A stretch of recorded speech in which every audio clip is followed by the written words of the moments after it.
Tá. Pode começar, gente? Vou esperar mais um pouco.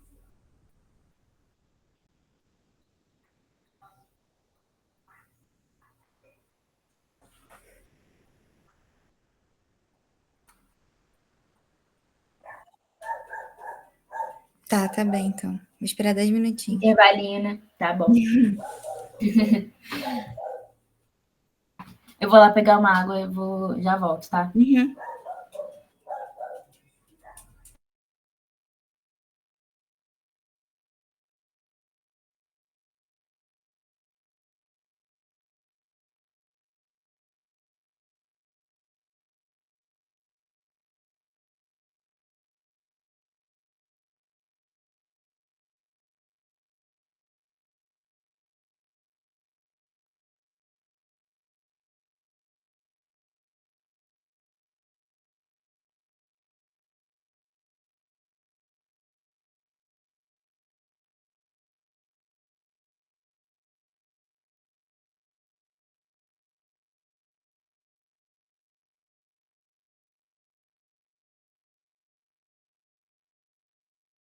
Sobre o eixo, né?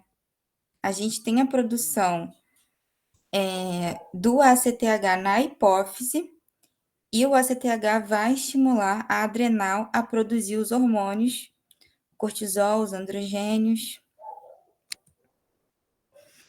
A gente pode dividir os distúrbios da adrenal em distúrbios com hipofunção e hiperfunção. Na hipofunção, a gente tem a insuficiência adrenal primária e secundária. Na primária, como exemplo, tem a doença de Addison. E na hiperfunção, a gente tem síndrome de Cushing, hiperplasia adrenal congênita, hiperaldosteronismo. Tá. A doença de Addison. A doença de Addison, ela é uma insuficiência adrenal primária. O que significa isso? Que primeiro a gente está tendo uma alteração na glândula, na adrenal. Se ela é uma insuficiência adrenal, a gente imagina que a gente tem uma deficiência hormonal. O que acontece?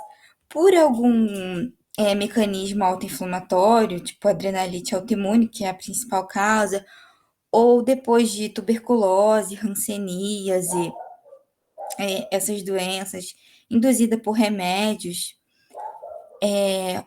a gente tem uma destruição do córtex da adrenal, e aí os níveis de cortisol começam a cair. Eles ficam mais ou menos a -3 no nível cérebro. E com isso, depois a gente vai ter o aumento do ACTH, que vai ser o mecanismo de feedback para tentar compensar essa queda do cortisol.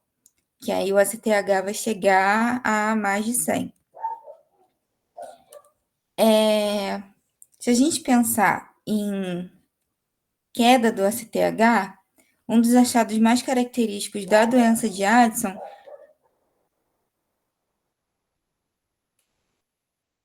se a gente pensar em aumento do ACTH e queda do cortisol. Um dos achados mais característicos da doença de Addison pelo excesso de ACTH, a gente vai ter uma hiperpigmentação da pele, porque o excesso de ACTH, ele estimula os receptores dos melanócitos na produção de melanocortina. Então, a gente vai ter uma hiperpigmentação, aqui tem lombar, tem palmares, facial, a pessoa mudou completamente de tonalidade. Na insuficiência adrenal secundária, a gente vai ter primeiro o comprometimento da hipófise. Então, primeiro, a gente vai ter uma queda do ACTH, que vai chegar a -10, e com isso a gente vai ter uma queda do cortisol. A gente tem que ver que é uma insuficiência por causa dos hormônios da adrenal. O ACTH, ele tá no mecanismo, mas ambas vão estar com a queda do cortisol. E a principal causa, né, da insuficiência adrenal secundária é o uso crônico de corticoide. mas a gente também pode ter outros casos mais raros, que é necrose por cesárea pós-parto, traumatismo, cirurgia, radioterapia. No quadro clínico, mais pronunciado assim, a gente vai ter uma redução da libido, por causa dessa queda do cortisol. Vocês lembram que eu falei da relação dele com os hormônios sexuais? E uma pilificação axilar e pubiana nas mulheres. A queda dos glicocorticoides, a gente vai ter um mal-estar, anorexia, perda de peso, distúrbios gastrointestinais, hipofunção e hipoglicemia. São todos, assim, distúrbios de um metabolismo rápido.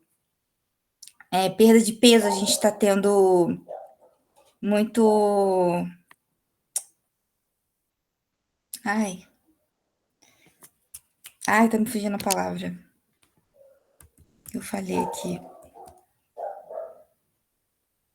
Muita ação catabólica, anorexia, um mal-estar, tudo isso em relação mais catabólico. Aqui a gente vai estar com uma hipotensão, uma hipoglicemia, a pessoa vai estar mais cansada. E aqui a gente tem o diagnóstico pelo exame. Como que a gente vai saber diferenciar as duas, né? A gente vai medir pelo exame o cortisol às 8 horas da manhã e o ACTH. Na insuficiência adrenal primária, como eu falei, o ACTH vai estar alto, porque ele está compensando o acometimento local da adrenal. Então, a gente vai ter um cortisol baixo e um ACTH alto. E aí a gente vai ter confirmada a insuficiência adrenal primária. Na insuficiência adrenal secundária, os dois vão estar baixos. O cortisol vai estar menor que 3 e o ACTH vai estar menor que 10. Aí a gente vai ter insuficiência adrenal secundária. Mas, como nem tudo é perfeito, podem ter alterações mais inespecíficas nos exames. Como, por exemplo, o cortisol está entre 3 e 18 e o ACTH está normal. Aí a gente vai ter que partir para outro ponto, que é testes de estímulos com ACTH sintético. Se o cortisol tiver maior ou igual a 18, a gente já exclui o diagnóstico, porque a gente está falando de hipofunção, a gente está falando de insuficiência. Então, um cortisol alto desse jeito não está fora do contexto. Nos testes de estímulo, o que acontece? Sempre que a gente tem uma insuficiência, a gente vai tentar estimular a glândula. Então, a gente vai oferecer ao paciente ACTH sintético. Primeiro, o cortisol matinal ele tem que estar entre 0,5 e 1,8. Aí a gente vai dosar o cortisol basal, aplicar o ACTH sintético, né? A cortrosina, e posteriormente, 30 a 60 minutos depois, a gente vai fazer uma nova dosagem do cortisol. Se ele não responder ao estímulo do ACTH, porque pela hipofunção, a gente vai confirmar o diagnóstico. Se ele está respondendo, então, peraí, não é isso. Aí a gente vai excluir. Também tem outro exame, né? Que é o teste da hipoglicemia induzida pela insulina. Esse exame ele está mais relacionado ao eixo hipotálamo, hipófise adrenal, porque por causa da insulina. Esses casos de suspeita de insuficiência adrenal secundária, fraca ou parcial. Aí a gente vai dosar o cortisol basal, aplicar uma insulina até a glicemia menor que 40.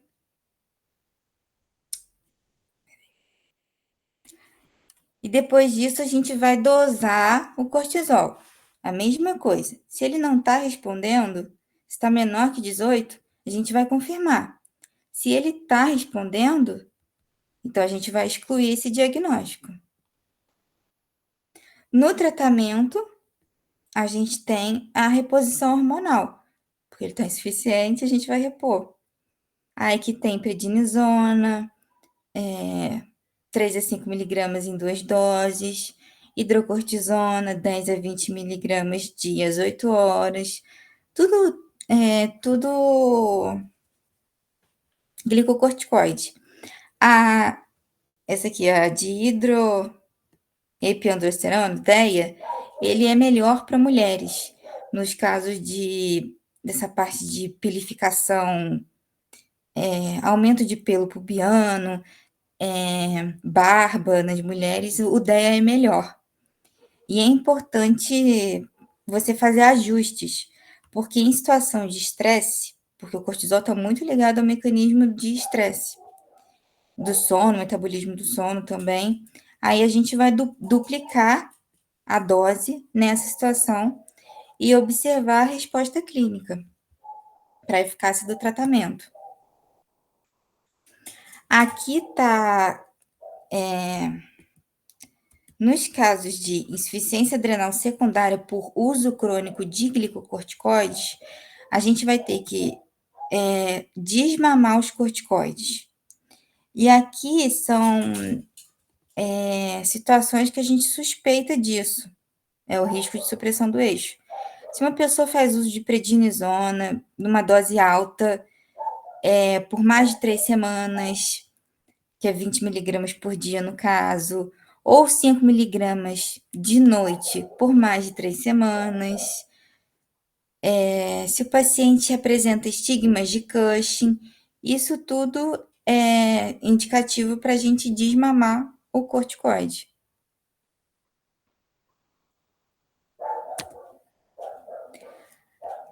Aí agora a gente vai diferenciar síndrome de Cushing e doença de Cushing. A síndrome de Cushing, ela é qualquer condição que vai causar o hipercortisolismo crônico, independente da origem. Pode ser de causa endógena, por produção por produção excessiva do cortisol pelas próprias suprarrenais do paciente, pode ser por um tumor adrenal ou por excesso de ACTH ou exógeno, como o uso prolongado dos corticoides. A doença de Cushing, ela vai ocorrer especificamente quando a gente tem um adenoma hipofisário secretor de ACTH.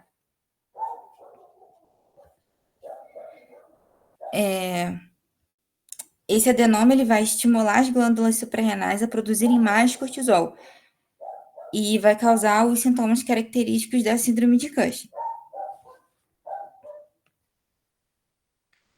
Como a gente sabe se é ACTH independente ou dependente?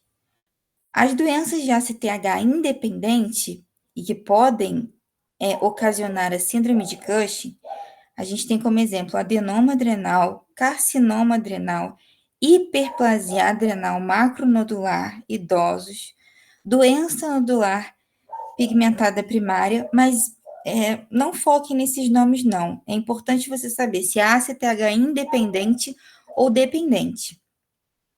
E saber também que ACTH dependente, o exemplo mais comum é a doença de Cushing pelos adenomas hipofisários produtores de ACTH. No caso de ACTH independente, ele vai estar a nível menor que 5. Se um ACTH muito alto, a gente vai considerar dependente. Aí estão as manifestações clínicas da síndrome de Cushing, a corcova de búfalo,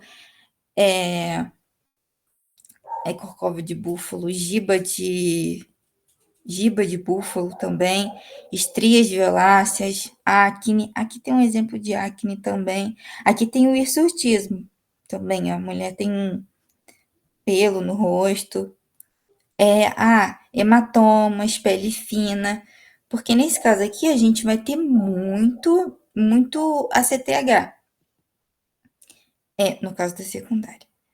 Muito ACTH e muito cortisol. Os sintomas do aumento do cortisol vão ser hipertensão, obesidade central é importante também, porque o catabolismo vai estar ausente nesses casos.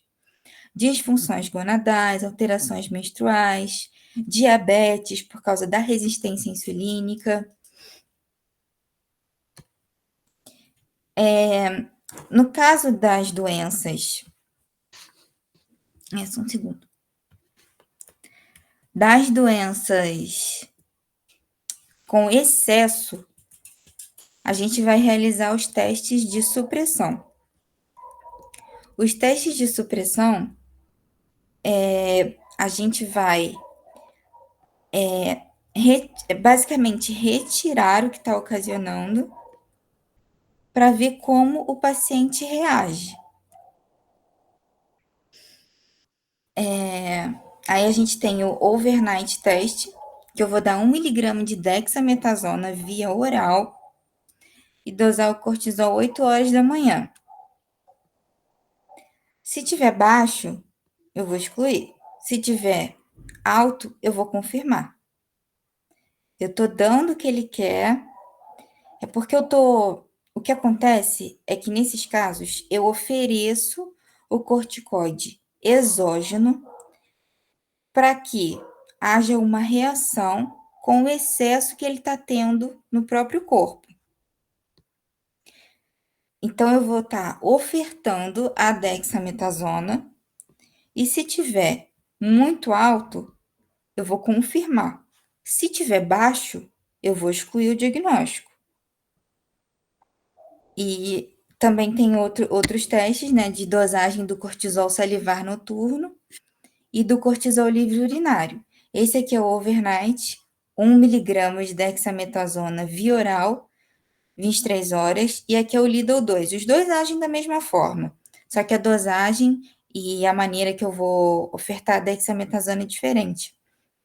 Aqui eu vou dar 0,5 miligramas via oral a cada 6 horas, 2 vezes ao dia. E depois eu vou dosar o cortisol 8 horas da manhã.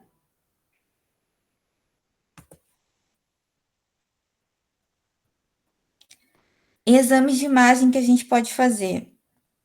No caso de ACTH dependente maior que 15, eu posso fazer a ressonância magnética de célula tússica, que é um dos padrões ouro, né? E aqui tá o adenoma. É uma área hipodensa que não se intensifica com o gadolinho. Aqui também, ó.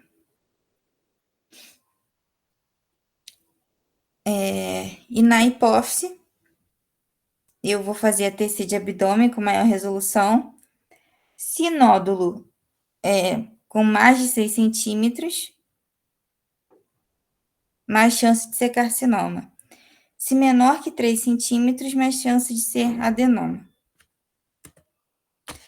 Os incidentalomas, eu não acho que vai cair muito isso, não. Nas nossas provas não caiu muito, não. Eles são massas adrenais com tamanho maior ou igual a 1 centímetro que são descobertos ao acaso. E eles aumentam, a prevalência dos incidentalomas aumenta com a idade. Eles podem ser funcionantes ou não funcionantes, que são os mais frequentes. A investigação. Uma das principais preocupações é diferenciar se a gente tem um tumor maligno ou uma neoplasia funcionante. É importante a gente ver o tamanho da lesão, os achados do exame de imagem, a TC, padrão ouro e a ressonância magnética, e avaliar os exames endócrinos do paciente para determinar se é ou não funcionante. Lesões menores que 4 centímetros são geralmente benignas e mais de 6 centímetros malignas. Aqui são os incidentalomas. O feocrocitoma é o primeiro que a gente tem que descartar. Eu vou dosar as metanefrinas plasmáticas. Se elas estiverem altas, aí a gente vai ver que é produtor e a gente vai descartar. Não. E a gente vai confirmar. Se elas estiverem baixas, eu vou descartar. Depois dele, a gente vai ver se tem Cushing subclínico, que é o tumor secretante benigno mais comum. Depois de excluir o feocrocitoma, eu vou dosar o cortisol após 1 miligrama de dexametasona. O Cushing subclínico, o paciente apresenta alterações nos exames, mas ele não tem sinais clínicos de doença. E os incidentalomas produtores de androgênios. A gente vai ter sinais de hiperandrogenismo. A gente tem uma imagem na TC sugestiva de câncer de adrenal grande. E aqui tem que dosar udeia, androstenediona, testosterona, estradiol. E na aldosterona, a gente tem que dosar a aldosterona e atividade plasmática da renina. Apenas nos pacientes com hipertensão e ou hipocalemia. Todos os outros a gente pode fazer. Esse aqui a gente faz com sinais clínicos de hiperandrogenismo. O feocrocitoma é o primeiro que a gente faz para descartar. Depois a gente faz o Cushing subclínico, porque o paciente não tem sintoma. E a aldosterona a gente só faz se eles tiverem hipertensão ou hipocalemia. Tem uma imagem, né, que na TC eu não coloquei aqui, mas tinha que ter colocado. Eu ia colocar aqui. Com a TC a gente pode caracterizar, ver a densidade, ver o tamanho, porque cada tamanho ou densidade são característicos de cada um desses aqui. Para a gente saber também malignidade ou não, nos slides de vocês tem uma tabela assim grande, mas também talvez só focar naquela parte de densidade, porque não me lembro disso ser cobrado com tanta frequência. É importante saber a indicação cirúrgica. A gente vai indicar a cirurgia se as massas não forem funcionantes, se feocromocitoma também, tumores secretores de aldosterona e sinais sugestivos de malignidade. Tumor grande. Em que caso a gente vai acompanhar? A gente vai acompanhar massas não funcionantes menores de 4 centímetros por 4 anos. Aqui eu coloquei umas questões, vocês podem testar para ver o conhecimento. Alguém tem alguma dúvida? Quer que eu explique alguma coisa de novo?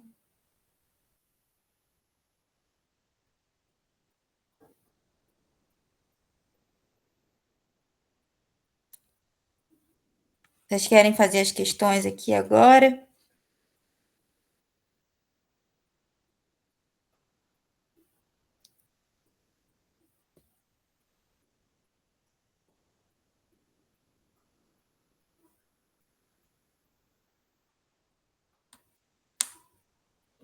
Gente,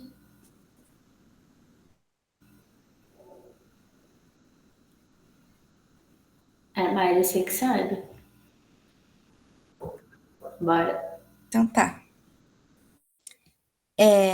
Adriana, sexo feminino, 41 anos. Ela tem queixa de cansaço, perda do apetite e perda de peso. No último ano, ela já perdeu cerca de 15 quilos. Ela relata que nos últimos meses tem apresentado desmaios frequentes, síncopes, além de um pouco de sonolência e fraqueza. Não tem ânimo para praticar atividade física.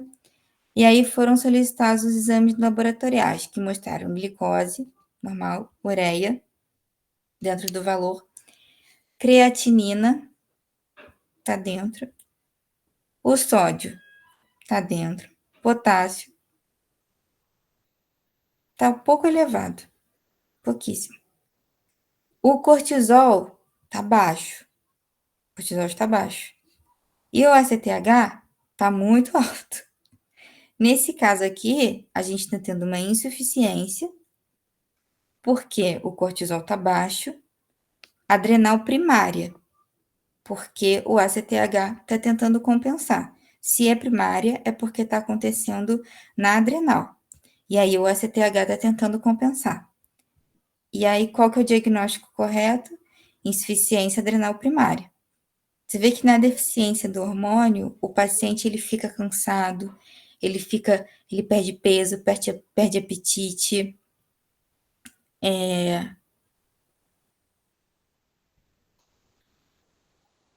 tem síncopes frequentes, sonolência. E aqui mais sobre a doença de Addison.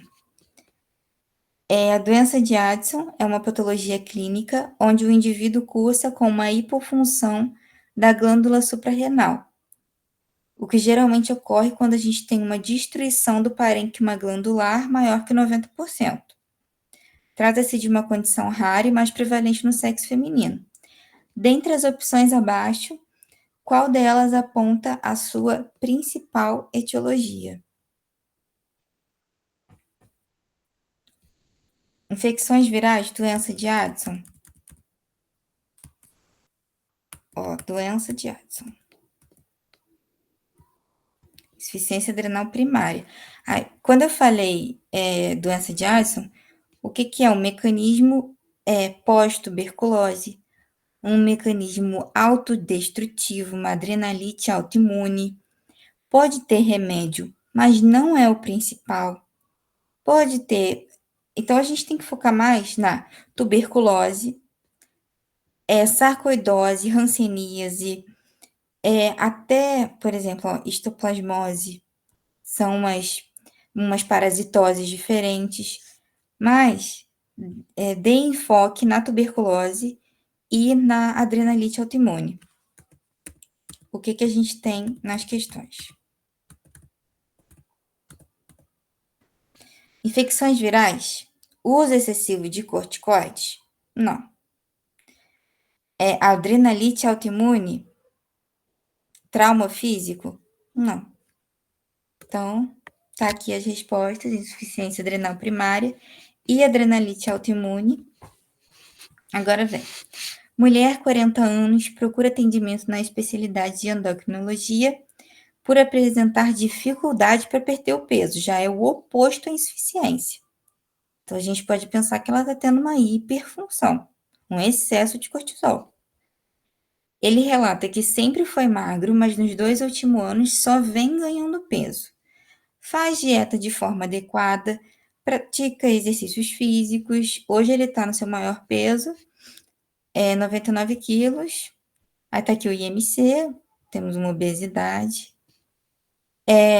Além do peso, notou aumento de pelos e acne no corpo.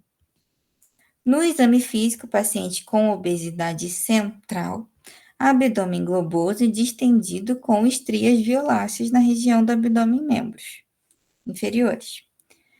Com base nos dados da anamnese, traçamos a conduta em cima de uma hipótese diagnóstica. Das opções abaixo, qual seria a opção correta para a investigação desse quadro clínico? O que eu falei? O teste de estímulo a gente vai fazer quando a gente tem. Essa seta não fica no lado certo. A gente vai fazer quando a gente tem.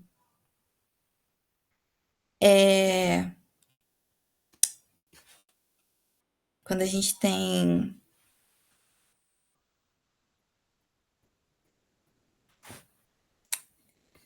Ai, meu Deus, me fugiu a palavra. Teste de estímulo a gente vai fazer. Ai, peraí, gente. Deixa eu beber um pouco de água.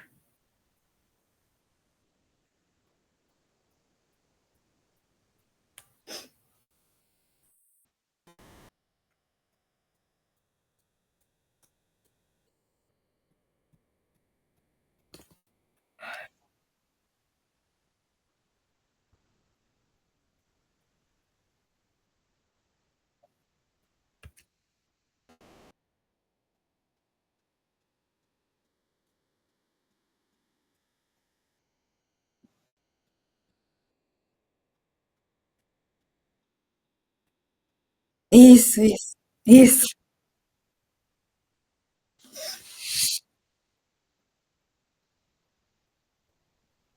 isso, isso.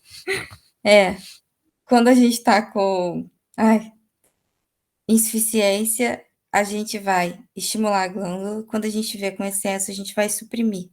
A gente vai ofertar para ver como que vai reagir depois. Tá certo? Teste de supressão de cortisol pós-Dexa. Ai, isso.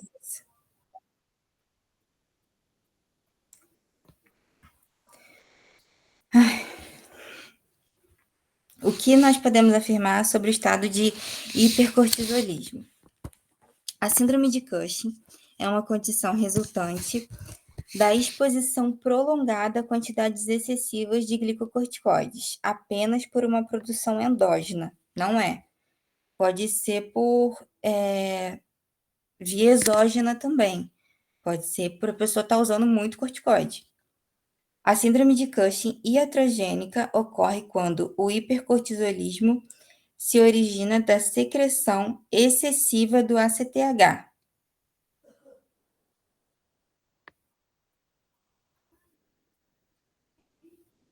Na síndrome de Cushing ACTH dependente, os níveis de ACTH estariam aumentados, gerando uma superprodução de cortisol pela glândula adrenal.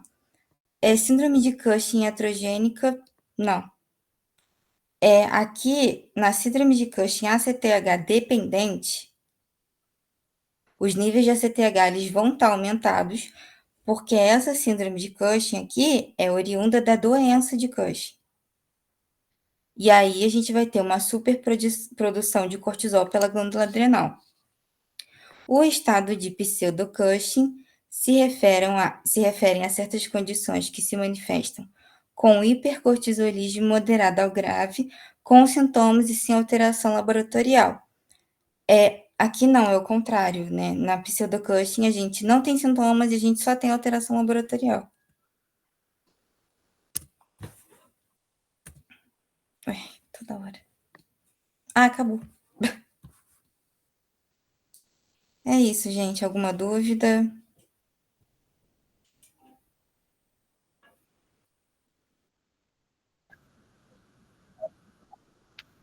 Ah, imagina. Gente, boa prova, especialmente os guerreiros que ficaram até o